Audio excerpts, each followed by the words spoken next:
I was a shadow in the government's game, pawn as a child with no face and no name. They stole my past to leave me cold and alone, always searching for a place I could call home. I was lost in the dark, just a tool in the hand, till she pulled me close and helped me understand. Now the fire inside is starting to rise. I can see the truth through 1,000 lies. Now I tear through the veil, leave holes in the sky. I can read every thought in the blink of an eye. Danica, my witch, she's the magic in me. Yeah, I finally found what they took from me. With a hellhound beside me, I'm standing my ground. No longer a ghost that's never been found. In the dead of the night, I can hear the call. All the ghosts of my past scratching through the wall. My eyes change colors, the power has grown. With Crowley the hound, I am never alone. I used to be hollow, a man made of glass, but now I am reclaiming every year that has passed. Every memory is falling right back into place. I know every name and I remember every face. Now I tear through the veil, leave holes in the sky. I can read every thought in the blink of an eye. Danica, my witch, she's the magic in me. Yeah, I finally found what they took from me. With a hellhound beside me, I'm standing my ground. No longer a ghost that's never been found. I ain't running no more, yeah, I'm ready to fight. Gonna settle that debt in the depth of the night. They tried to break me, they tried to erase, but they can't hide the blood from the scars on my face. The veil is thin and the engine is hot. I'm taking back everything that they thought I forgot. Now I tear through the veil, leave holes in the sky. I can read every thought in the blink of an eye. Danica, my witch, she's the magic in me. Yeah, I finally found what they took from me. With a hellhound beside me, I'm standing my ground. No longer a ghost that's never been found. I remember it all now. Every single face, I'm calling for you in the dead of the night.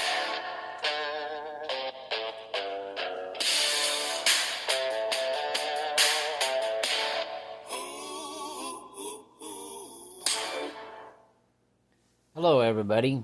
It's me, Henry.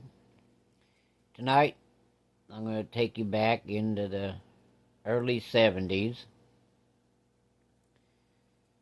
Back in a time where there was still some, what people deemed as hippies still hanging around. And this is in the Midwest where this took place. And it was just outside of a small village that ain't nothing but a speck on a map. The little tiny village, town, where you want to call it. It had a church, had a little tiny grocery store, and right beside that, run by the same people, was a little service station, had 2 pumps. You had regular and unleaded, and a bunch of little small houses around there. It was a tight-knit little place. Everybody knew everybody. Not everybody liked everybody, but they all knew one another, and they, like any other small town, they kind of watched out for strangers coming to town. And well, anyway, just west of there, about a mile, my uncle had a farm down there, and I got to where I'd go out there once in a while and hang out with my 2 cousins. They had a boy and a girl. The girl was older. And we'd hang around, loaf around the farm. If it was winter, we'd go rabbit hunting. summer we'd be fishing or crawdad hunting. We'd always doing something. I never could just sit and watch TV. Well, it's a different time, and I'm from a different era, so I was always out in the woods, either drowning me a few worms fishing, or maybe lifting a few rocks up in a creek, get me some crawdads to play with, or fish with. We was always doing something. We wasn't bad kids, we just, unlike the kids of nowadays, you either got the hell away from the house and go make your own fun, have your own explorations, or parents find something for you to do, and it probably wasn't going to be something you want to do. So, any place I went, whether it be on my dad's side of the family or my mom's side of the family, I was dragging the kids out. We was going on an adventure. On both sides of the family, they used to call me the miniature Davy Crockett because I was always dragging those kids off. I mean, we had all kinds of fun. Sometimes we got in trouble, which that's not uncommon because we'd be told not to go down to the creek, and no, I could have mistaken that for go. So when they said no, well, you know damn good and well we was going to end up there.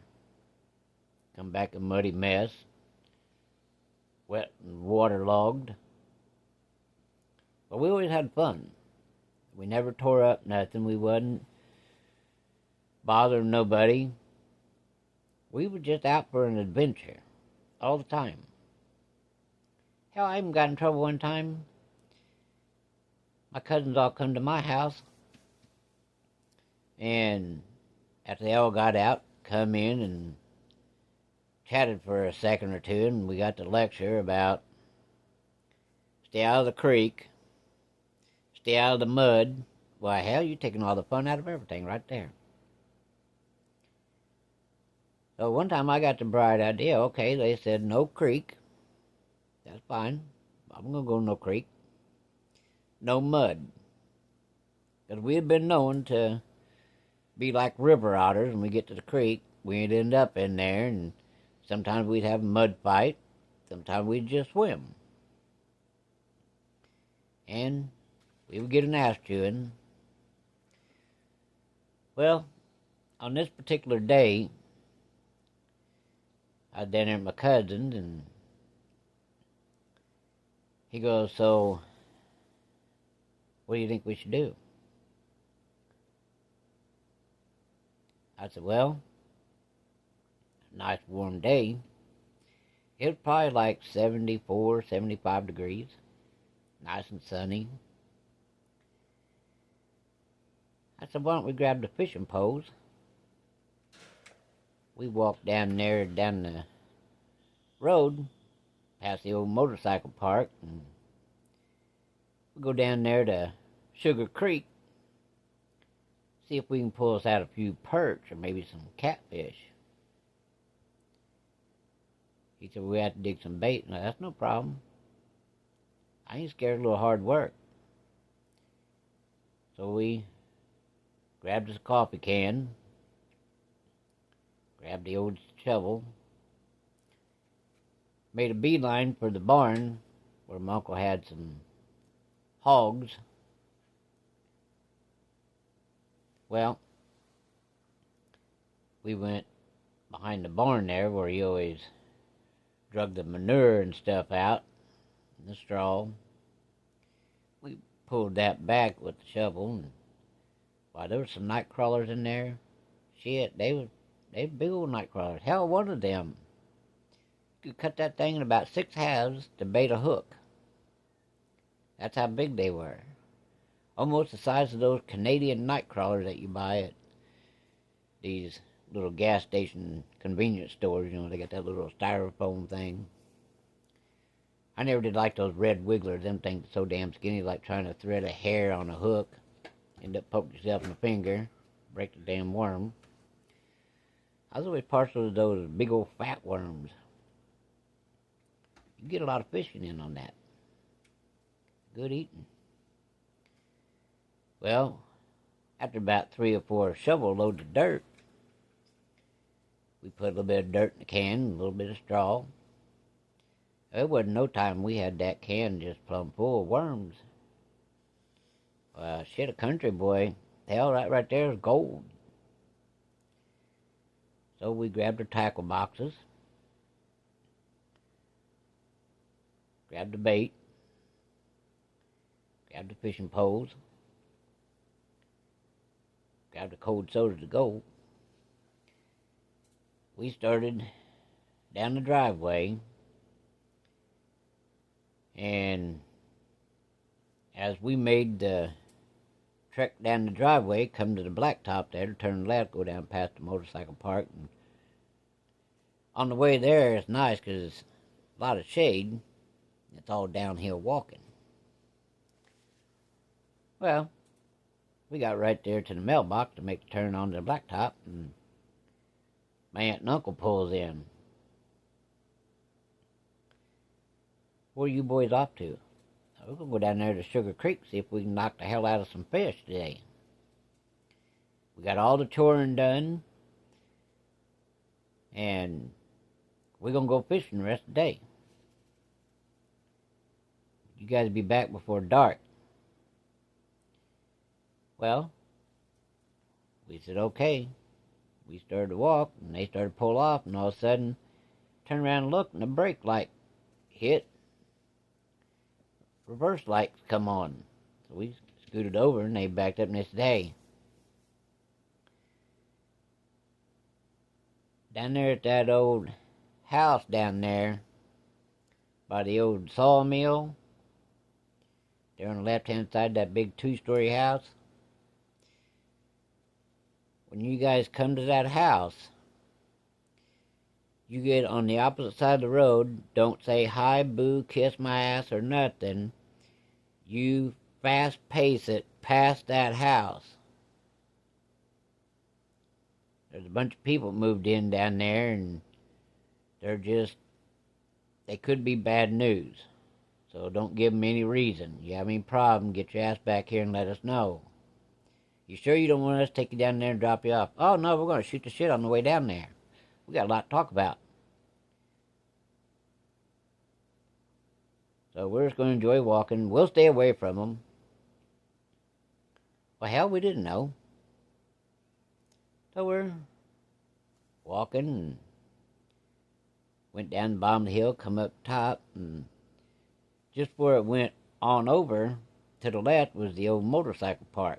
They used to have races down there on Saturdays, and then Sundays, anybody that wanted to could take their dirt bike and go there and ride those trails for free. Didn't cost you nothing.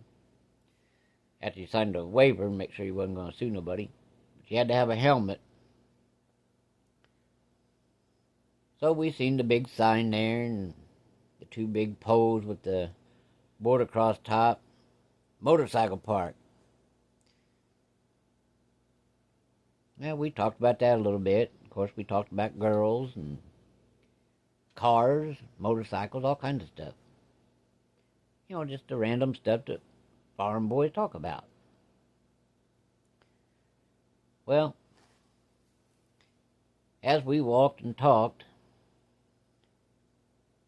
we found a lot of solitude and peace and quiet, other than us 2 yapping like 2 bell clappers on a goose's ass, but we was enjoying the day. Well, got down at the very bottom of that hill, because you're dropping down the whole time till you get in that Sugar Creek bottoms. Nice gentle breeze. Beautiful day. Perfect. There's a clearing there where a yard is. Well, back in the early 1800s, a man had a house built for him and his wife and his kids-to-be. Great big old house. It was a white-looking two-story house, had a basement, and off to the right, on the other side of the driveway, was a root cellar. It looked like a big mound of dirt. It had steps going down and a door down there, and that's where they hung cured meat, and they put their canned goods in there for the winter so they wouldn't freeze, stocking up for the winter. Well, years had passed on, and family either died off or moved away. Who knows? What we was concerned with was when we started to walk by there, and we used to see that old house all the time. But, being country kids back in those days, the farmers kind of watched out for the kids in the neighborhood, and Lord forbid anybody mess with a kid, because them farmers, they didn't take too kindly to that. That was almost bad as you walk up and kick their dog. Might get your ass whooped or shot. So we wasn't worrying. Hell, we knew everybody down through there.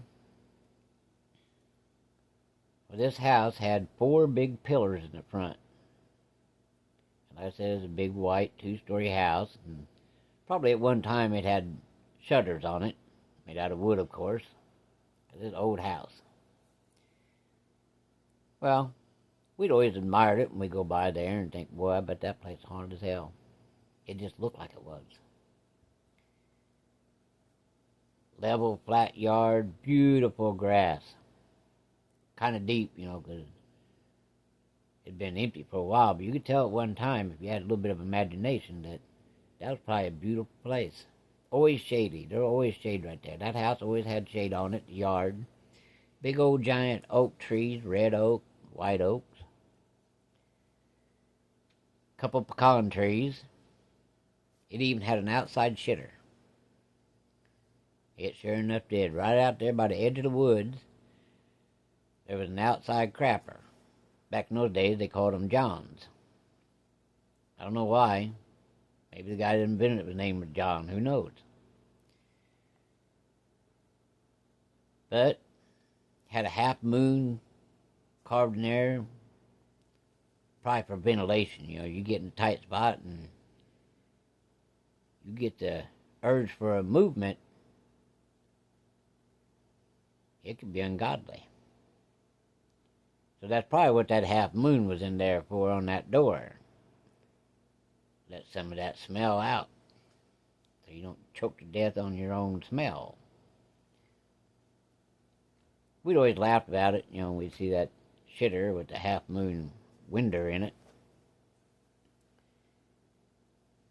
And being kids, we always wondered why. And I just kind of had a thought that maybe that was like an exhaust area. Lord forbid, if you're in there, somebody comes up there and stick their nose up there peeking that thing at you, you might find them passed out there in the yard. Maybe had their white t-shirt off, waving in the air, they surrendered. That smelled bad. But anyway, as we got down there and the house come into view and the old shitter, the fruit cellar,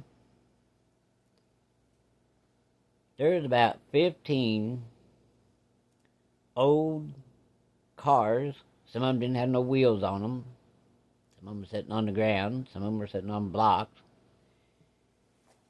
And the sight we seen, we had no intention on running because we was just mesmerized by what we was seeing.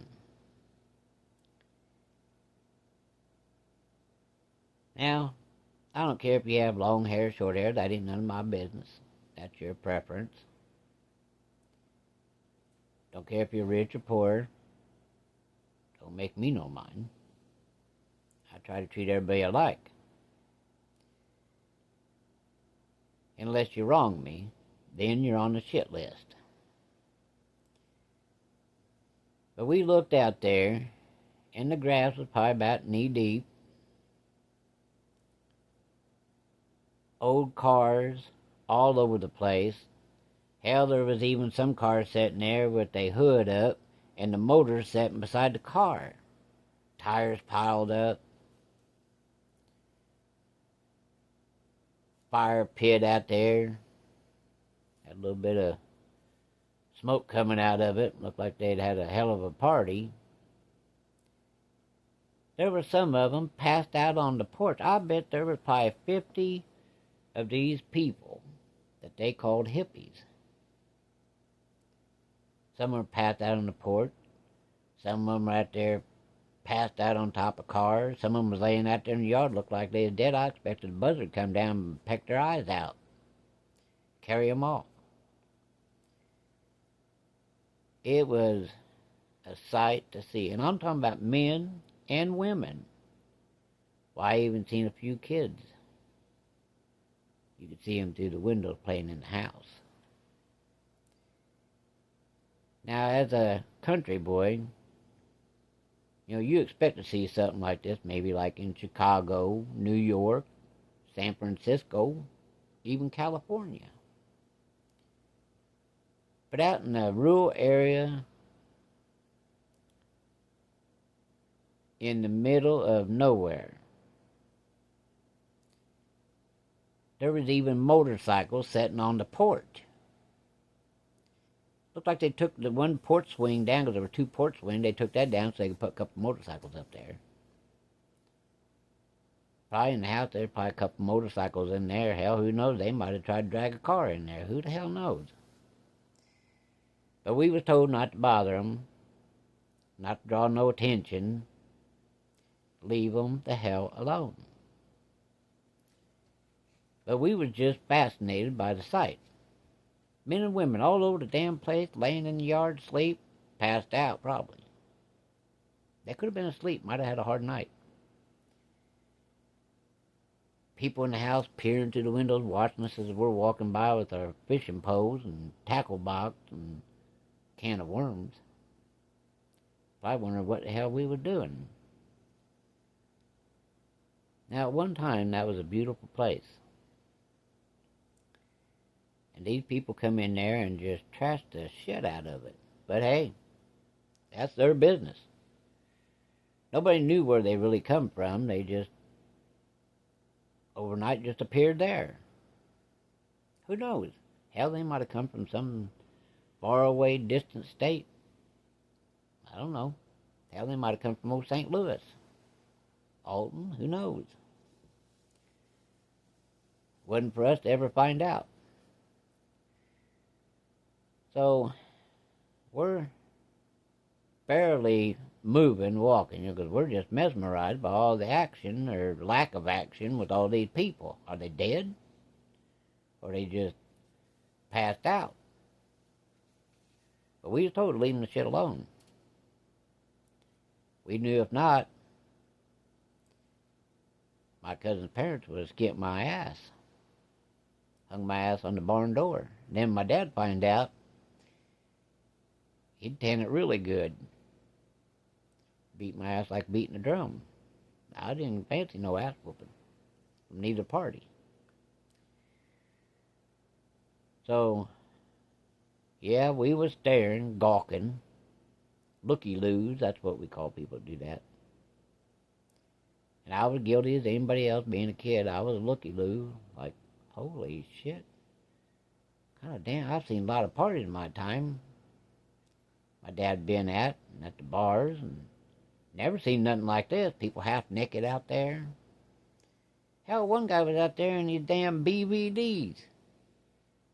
Passed out on top of one of them cars. Now I know he probably woke up with rosy red cheeks. Maybe blisters. Who knows? But there he was, for all the world to see.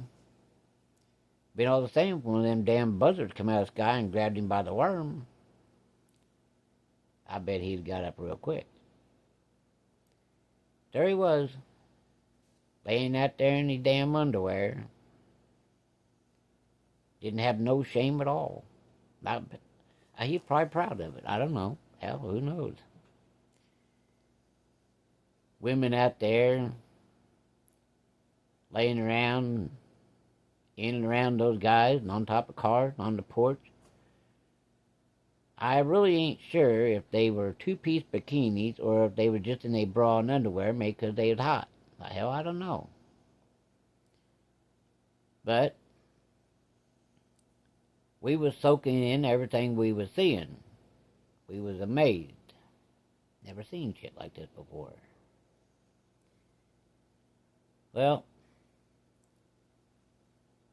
we finally got past that piece of property and the house got out of sight, and we was just a-laughing and carrying on. Man, did you see that dude laying in his underwear on that car? I bet his ass cheeks burning and probably smelled like ham burning. Damn, women running around with their bra and underwear or two-piece bikini, who knows? We were just glad we made it past there. That nobody giving us any static or chasing us. Well, we went on. And my cousin said, and he goes, he said, be funny if we get back there in them weeds. He said, that guy up there in his underwear, take a fishing pole and take the hook off and put a big old sinker on there and throw it out of them weeds and let it hit him.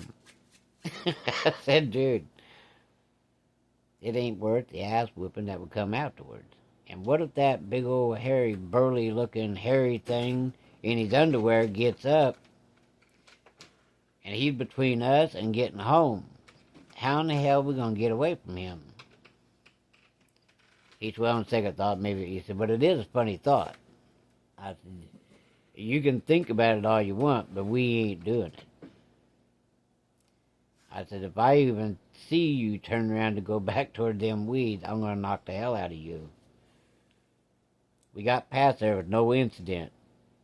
It's a good day. We got some fishing to do. Let's just keep on walking. I hear Sugar Creek calling, and besides that, Great Uncle Screech lives down there on Sugar Creek. He's always got something good to eat. He's a pretty damn good cook for an old bachelor. So, we come to the first turn to the left there, and there's a bridge. Well, that's Sugar Creek. There's 3 bridges down to there, and at the last bridge, that's where our Great Uncle Screech lived at, an old bachelor. He had a house right there on Sugar Creek, up on stilts. He used to tell us boys, sometimes that water get up, and he said, have to take a damn boat, just get out to the road. But he loved living there, and he had a beautiful place. Even though it was just an old cabin, surrounded by cottonwoods and oaks. Beautiful place. Well, we decided to try our hand there at the first bridge, and we walked up and looked off the bridge, and I was son of a bitch. There was a bunch of older kids there with their girlfriends, and they were down there swimming. Like, well, son of a bitch. No use trying to fish there, because the way they splashing and carrying on, ain't no fish gonna bite. Go back out on the road and go down to the second bridge, and hopefully there won't be nobody there. Now you gotta remember, it's summertime. There's snakes, ticks, and chiggers. Plus, mosquitoes big as a black hop chopper. All that is very annoying and can be very itchy. Plus, there's the itchweed, poison ivy, poison oak, sumac. So you had to go to one of those bridges and walk along beside where there was a path cut, take your shoes off, and walk in the creek instead of trying to fight your way down to all the annoyance of all these critters and things that itch and bite and sting. So we got to the second bridge, and on the left side of that bridge, water is only about 5 or 6 inches deep, clear water. There was lots of springs that fed into that, and that's how it got its name Sugar Creek, because of the sweet water. On the right side, you could see where it dropped off deep. That water was greenish blue. Now that's the place you're going to catch your catfish, maybe some rock bass, some sunfish, even perch, white perch. Perch good eating. So we decided that there wasn't no nudity down here. There wasn't no water splashing. Nobody down here to aggravate us. We decided we'd go down there and see if we could hook us a fish or two. And if there wasn't too many biting there, we'd just go down to the next bridge where Great Uncle Screech lived at. He had a damn good fishing hole. He didn't allow any of that bullshit, people down there swimming, raising hell. Great Uncle Screech, he was a funny man, but he didn't take no shit. He liked to tip the bottle once in a while. He drank that Triple X moonshine. That shit was so bad, he said one time that he was so hot that he poured a little bit on his head, and he said that's why his head was bald. That damn moonshine ate his hair off. My grandpa and my dad used to tease him about being slick rock, because up on top here, he ain't had no hair. I mean, it's just smooth as a sandstone. But he claimed that moonshine ate his hair. Why not? Hell, it'd eat paint off a truck. So who knows? I know he used to drink the shit out of it. We even pranked him one time. We was down there, me and my cousin with my grandpa.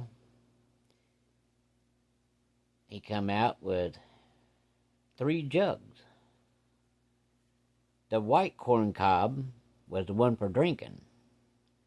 Them other 2 jugs, he had red corn cobs on those. We was sitting there watching him. He's drinking out of that one that had the white corn cob. So my cousin looked at me and I looked at him. He goes, "You ain't gonna say nothing, are you? That's what you gonna do. You ain't gonna take a drink of that, are you?" "No." He said, "I'm gonna take that white corn cob and switch it out for that red one." I said, "Dude, you're gonna get your ass kicked. You go messing with a man's white lightning. After he gets done spitting, sputtering, coughing, and cussing, he's gonna get your ass whipped." Nothing doing. My cousin just could not resist. He switched them corn cobs, and them 2 old men come up there and decided that it was time they have a swig of that. That's what they used to call it back in the day. Called it taking a swig. They took that white corn cob out.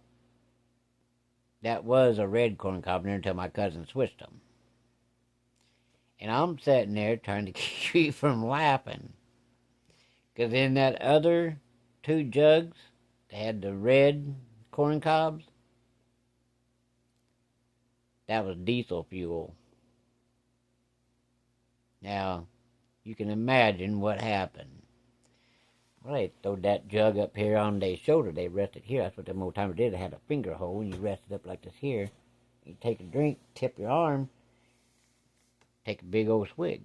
Well, if you know anything about moonshine, if you ever been around there, or even had some that you can get at the store, that stuff at the store, hell, that's like licorice.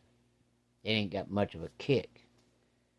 When you get real moonshine, homemade moonshine, that's like getting a hit in the mouth with lightning.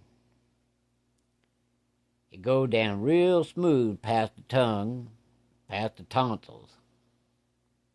Dude, when that hits your belly, it's like somebody bent you over, shoved a match up your ass after it had been struck. There's a fire that not even a fire hose could put out. That's why they called it Tennessee sipping whiskey. You just sip. You didn't go glug, glug, glug, glug, glug. Even though I used to see those old men do that, but hell, their stomach was probably like wet leather. After years of drinking that stuff, how their stomach probably just calloused over like a callus on your hand. I seen my great Uncle Screech throw that over his shoulder. And I'm sitting there thinking, oh my God, my cousin's going to get his ass beat.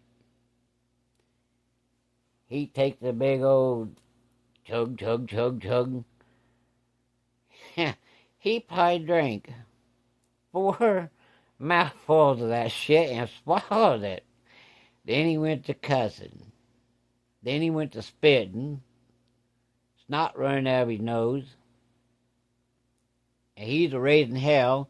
He takes that jug and sniffs that, and he goes, who in the goddamn hell? And my grandpa grabbed the jug and said, don't be a damn hog about that. He tipped her up, take couple big old swigs. Now they're both sitting there, foaming at the mouth like 2 rabid dogs, cussing, spitting, gagging, foaming at the mouth. Finally, when they get done spitting, heaving, and gagging, and farting, they looked at us, and we're over there, we can't help it. We over there just rolling, laughing. You little bastards. Which one of you did it? Hey, wasn't me. So you saying he did it? I said, I didn't say that either. I just said I didn't do it. But you sat there and watched knowing what was going to happen. That I'm guilty of. I didn't want to get him in trouble. That poor kid took off running, and them 2 old men caught him, and I seen them tear a limb, about 4 foot long. Each one of them tore a limb off one of them old river willows. They yanked his pants down, yanked his underwear down, and they started beating that white ass of his. One got done beating his ass, the other one took him, slammed him across their lap, and beat his ass again. They tenderized his ass. They was still puking and a-gagging and a-slobbering and a-snorting, porting. It was funny as hell.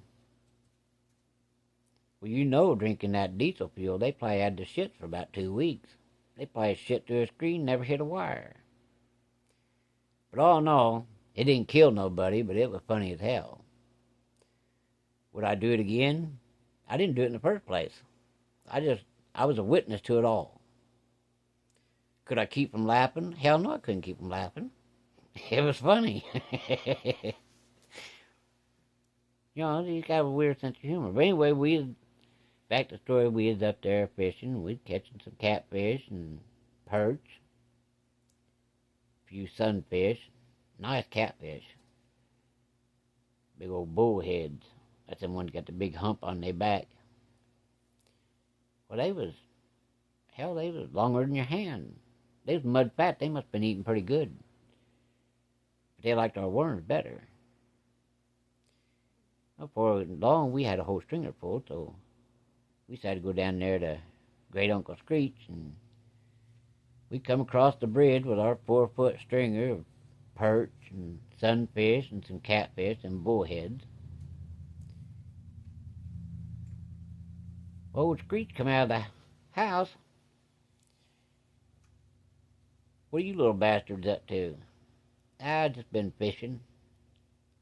He said, y'all walk down here? Yeah. He said, well, come on up the house, but you keep your goddamn hands off my XXX. You goddamn guys switched them corn cob, damn near killed me. Okay, Screech, we'll be good. He said, y'all couldn't spare some of them fish, could you? Well, I imagine we probably could if you help us skin them. He said, well, I'll go get a bowl. He said, you guys got filleting knives? Like, yeah, we got some. He said, I'll be right back with a bowl of salt water. We'll go out here, down there by the creek, skin those, and just throw the remaining stuff out there. The coons eat them, okay? We got done. Screech carried him in the house, and we followed him in. He goes, them goddamn guys up at the old plantation house,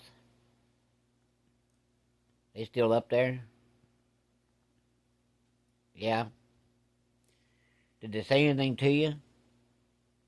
No, the few that was in the house that was awake or alive, they was watching through the windows as we went by. Of course, we was staring at them just like those people in the house was staring at us. I sure won't believe this, Screech. There was a goddamn guy laying with nothing but just his underwear and his hair, laying on top of one of them old cars. Had his head resting against the cab, the top part of the car. His back was on the window, and his ass was right there by the windshield wiper, and his leg was stretched on down the hood. Didn't have on nothing, just his long hair and his underwear. Act like he was proud of the fact. He sounds surprised you boys didn't smack him with that fishing pole. Nah. Ding Dong here, he decided that he was going to go and jump in the weeds and take a hook off of there and put a big ass weight on there and was going to cast that and see if we could hit that guy in his underwear, and I told him that wasn't a good idea. He goes, no, they might have killed you. Does anybody know when they showed up there? No, but he said, God damn, you got to keep everything locked up. They prowling around at night time, stealing gas, stealing chicken eggs. They stole 3 bottles of Shine. They lucky I was passed out, because if I'd woke up and caught them, I'd have shot them in the ass. That's what I bet you would have. He goes, hell yeah. He said, they can steal anything they want to. If they touch my Shine, that's hard work. Trying to avoid the law, making that shit. Carrying it way from down the creek, down there by that one spring. And a man come steal my Shine, I'd shoot him in the ass. I bet you would. He goes, damn right. He wasn't joking. That old man would have. He'd got that old shotgun with some rocks sawed out, and he'd have peppered somebody's ass when they got up on the bridge. He just, no nonsense. That's just the way he was, an old hillbilly. Good old soul, though. I miss him. He goes, and they didn't body us. Nope. They just watched us, some of the ones in the house. What the hell, there's women running around, and they look like they bra in underwear. He said, what the hell does this world come to? Hell, I don't know, Screech. Your guess good as mine. He goes, I wonder where in the hell they come from. Don't know that either. But it's funny to see them all out there laying around the yard. Damn motorcycles up there on the porch. That's them big old choppers. Cars all out there strung around the yard. That was a pretty place at one time. These monkeys come there and ruined a good thing. Probably just tearing the shit out of that house. Well, you boys ain't walking back. I gotta run to town and get me some chewing tobacco anyway. A couple cigars. I'll drop you guys off at the end of your uncle's driveway. That's a fair trade. We give you half our fish, and we didn't mess with your Shine. No tricks. And you take us back home, so those brothers of Cheech and Chong don't get us. Be getting dark here before long. So we sat there and shot the shit with Screech, because he didn't get very much company. All the older people in the family passing away, and the younger ones didn't know about Great Uncle Screech. Only us older cousins. So we sat around and shot the shit, and he'd tell us about the old days, and we'd sit and laugh, and come time to go, he went out there and started that old car up. Old Buick Electra, great big sumbitch, land yacht. That thing probably older than the hill, but why, it was just new looking as could be. He always took good care of that car. He polished and waxed it, washed it, kept brand new tires on it. A nice car. So he took us, and sure enough, we come past that house, and there was still some of them out there, passed out in the yard and on the porch. Some of them must come back alive, though, because they had the bonfire going, and they was standing around, and looked like some of them smoking these weird-looking cigarettes. Later on, found out they applied doobies. The ones standing around the fire, and the ones inside the house that's coming out, those women that was half naked, they bra in underwear or two-piece bikini, one or the other, come out and they just waved. So, dumbass me, somebody waves, I'm going to wave back. Even today I do that, piss my wife off. She goes, oh, Matt, keep your goddamn hands down. Well, I started waving. Hell, even the little kids that was up there, they was waving. Them big old bearded guys out there around the fire, they just wave. Well, I was waving. Man, all of a sudden, out of nowhere, I felt a hell of a pain on the back of my head. My great Uncle Screech took and lowered his finger like this here and popped right on the back of my head. Felt like I got hit by a hornet. He goes, keep your goddamn hands down. Don't be waving at those people. Somebody should cut your throat. I think he was a little paranoid. I didn't realize what was eventually going to take place. Well, we got on past there and got up to the driveway, and he turned his blinker on and looked in the rearview mirror, make sure nobody coming. He said, now, I put your fish in a bag there with some ice. You boys want to come down and do some more fishing, just come on down to the house. Or he said, you guys come by, we'll sit there and fish at my house, and I'll bring you home. Okay, Uncle Screech. We shut the door, and he headed on into that little tiny village store there, and we moseyed up the driveway laughing about what we had seen, and still laughing too about what my dumbass cousin did, switching them corn cobs, and them two old men getting big old drinks of diesel fuel. It wasn't funny at the time. Oh, it was, because I laughed. It just wasn't funny for my grandpa and great Uncle Screech. I thought it was funny as hell, though. Served them right. Well, we was shooting the shit, and a few days passes.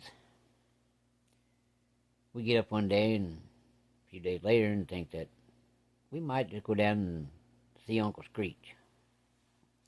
Poor old bastard, he didn't get very much company. That's because he's so goddamn ornery. That's what it was, cantankerous.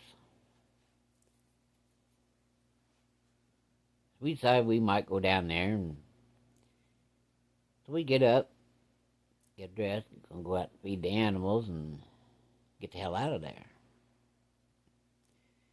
My aunt and uncle are sitting there reading the newspaper. I'll be goddamn. Screaming down the road from the village, headed down toward the old hippie house, the old plantation house. We see one cop car, sirens a-going, lights a-going, had that old bubblegum machine on top just a-going. Another car. Hell, I thought we was in the movie Convoy. I bet there was 2 or 3 dozen goddamn cops. Screaming ass down through there. Here come 3 paramedic ambulances. They had their bubblegum machine on. Red and blue, bleedy. Beating ass down through there. I mean, they was running like the ass on fire and the head was catching. We're all at the window like a bunch of nosy goofballs that we were.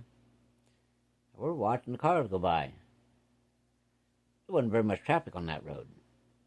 So a vehicle, hell, especially if it's got lights and sirens and shit, that's like being at the theater. The only missing was the soda and the popcorn. But we were nosy. We was watching them go by like it was a parade. The thing was, they wasn't throwing candy out. Just my luck. I like good candy. There ain't too many candies I won't eat at any given time. It's like I have a goddamn tapeworm. Eat and shit. That's what I do. Like right now, I'm sitting here with these mints. I'm always eating on something. It's a wonder I ain't 500 pounds or exploded, one or two. Thank God for a high metabolism. Well, these damn cops going by, then the paramedics flying by. Like, what in the hell happened? And then down the road, up in the driveway, comes this truck. It was another farmer my uncle knew, and he lived on the next road over. He pulls in, and he was from down around Arkansas somewhere. He talked real funny. He's a good guy, though. But them older guys, man, you didn't give them no shit. They'd pick you up and snatch your ass bald. Or beat your ass with a switch. So, this old guy wasn't no different. He pulled in, and he's almost in a gallop, man. He's running toward the house. Like, what the hell's wrong with him? Maybe he got butt fleas. Who knows? So we go to the door like, must be something wrong. This guy moves slower than molasses in the winter. He was actually trotting. Almost in a short lope. So something had to be up for this guy to be running. His ass must have been on fire or something, because he has never got no big hurry. Unless he dropped his beer. If he dropped his beer, he'd be on the ground crying, trying to catch it. So we go to the door and, hey, Jazz, what's up? Y'all didn't hear? Hear what? Well, did you see all them cops and ambulances go by? Yeah.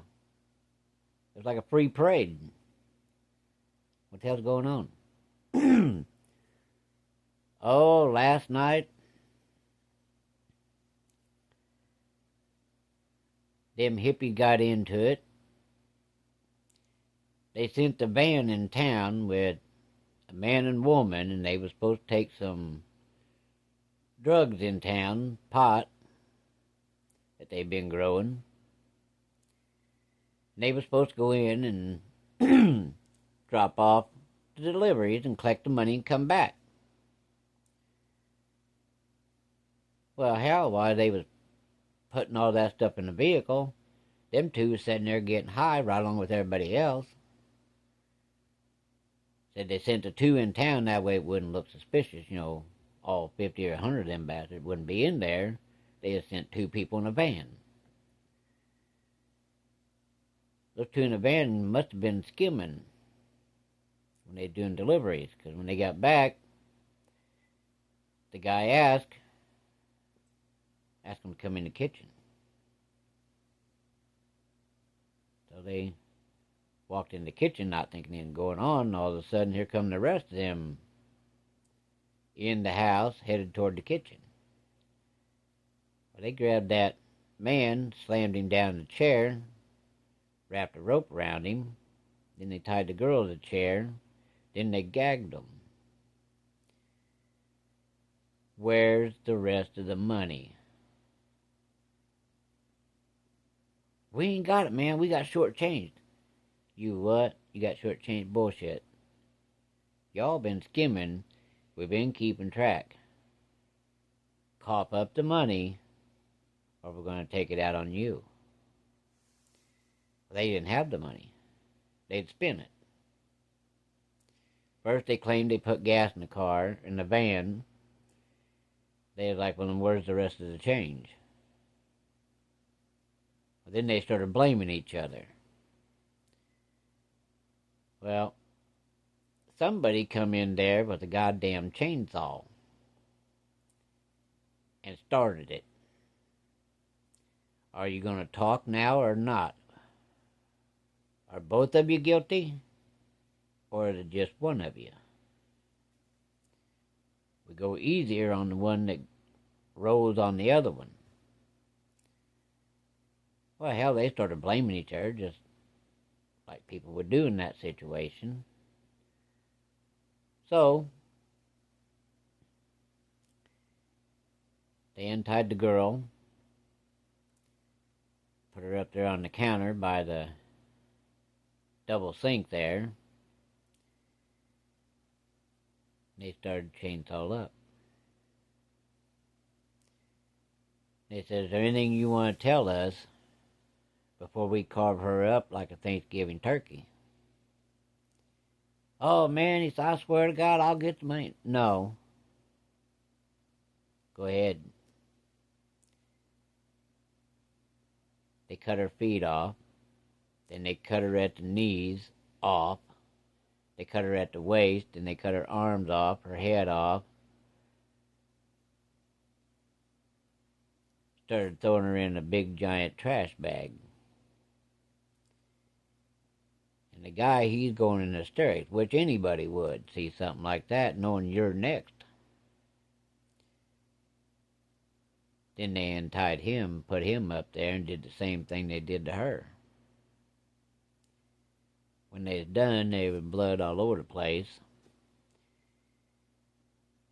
They put him in a trash bag like they did her.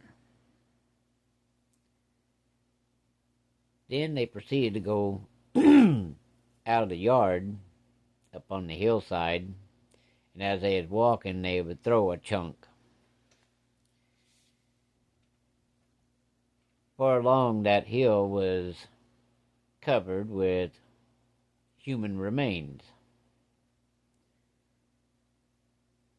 Them old boys, when they was done, they went back down there and got a little more stoned and drunk. Then the party begun. They was having a party. Well, somewhere along the line, the party got out of hand, and some people drew guns. Next thing you know, there's about 30 or 40 of them laying around with a gunshot hole dead in a mackerel. The remaining ones took off on motorcycles, cars, vans, got the fuck out of there. Well, two old guys running their coon dogs found a grisly mess up there in the hills. Arm over here, leg down there, head laying over there, torso down there. It was one hell of a grisly mess. Now, if you know anything about hill people, hillbillies, they don't go to the woods without guns. Well, these two old boys was the same. They come over the hill and didn't see no movement. Didn't hear nothing. So they slowly loaded their guns, figuring there's going to be a shootout. Well, the mess they found down there inside the house and outside was almost as grisly as what they run into up there on the hillside.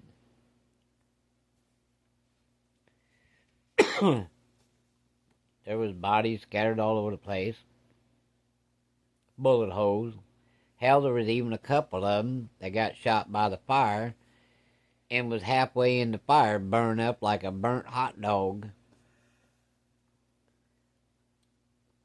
People in the house dead.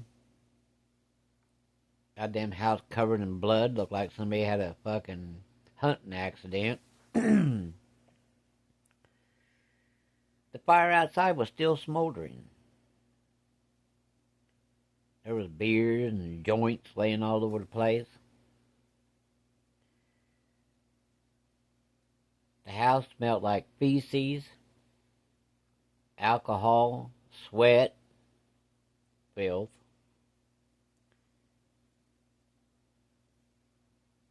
And the sweet, pungent smell of blood.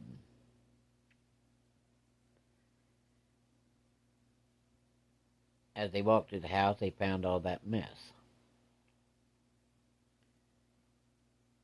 Wasn't nobody living.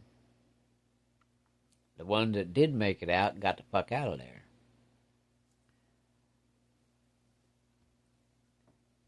So they flagged down a car they seen, told them what they encountered, and they needed a ride home to call the local sheriff to come down and check this out. So he made the call, and that's what that police parade was that went flying by the house there. Had all them ambulances and fire trucks, there's all kind of shit. They searched that place, that whole property, for about 3 months. It's hard telling how many damn people actually lived there and around there, in the yard, on the hill. They found over 200 bodies.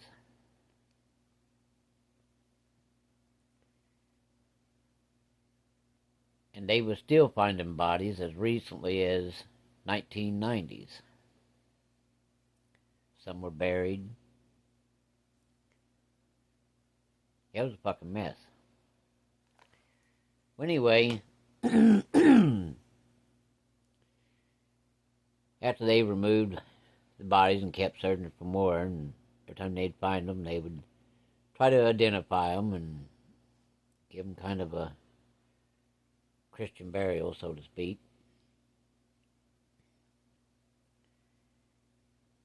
The cops decided that they'd never seen anything like that. Of course, it was a small town.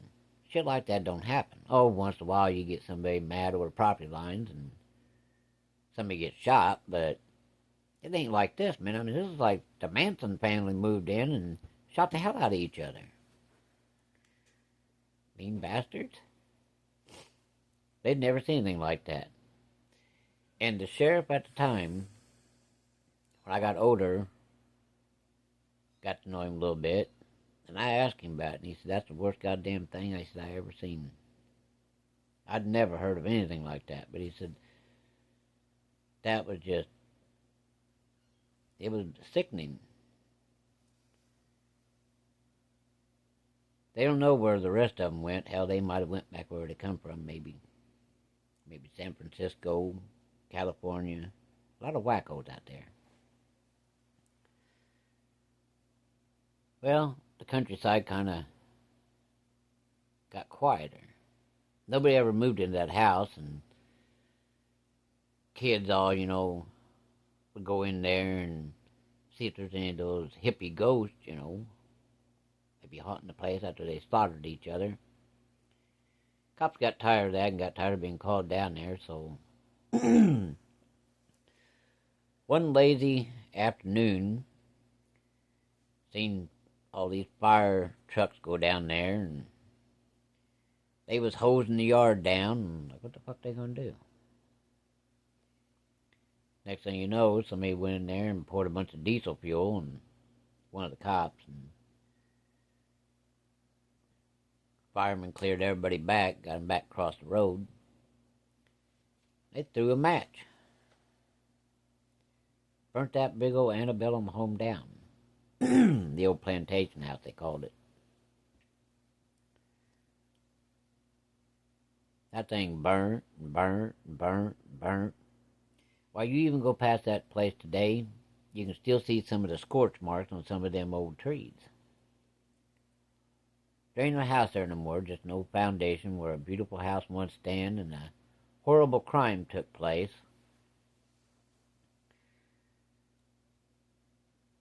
I still have that embedded in my head. I can still picture those people, and especially that guy in his damn underwear laying on top of that car. Crazy world we live in. But that was the 70s, 70s was like the 60s. There's crazy shit go on. Some stuff never explained, never will be explained. How did they know about these two people? Well, two of those hippies got caught about a year after that happened. And they told the sheriff how it all started and how later on, after that was done with and they got rid of the scattered body all over the place, they started partying. And then that's when the fight started. Gunshots, fights, stabs. A bunch of people got killed and a bunch of people took off. That's how I knew about it. It really did take place. I don't ever put videos out that are just lies. This is all stuff I've seen and heard in my lifetime. Been a part of things like the projects. And for good or bad, I figure they're things that I know that should be put out there for everybody to hear about, know about. That's why I'm doing this. So, I hope you enjoyed tonight. If you did, give me a thumbs up. You got a question, leave a message. This is Henry, and I'm going to let you chew on that for a little bit, and chew on the other video I did tonight, and that'll give you something to think about. Pass a little bit of time away. Hell, you might even go to sleep. But I thank you for being here. Give me a thumbs up. It helps the channel. Helps me out a little bit. I hope you liked it, and I'll talk to you on the next one. This is Henry saying good night. Take care.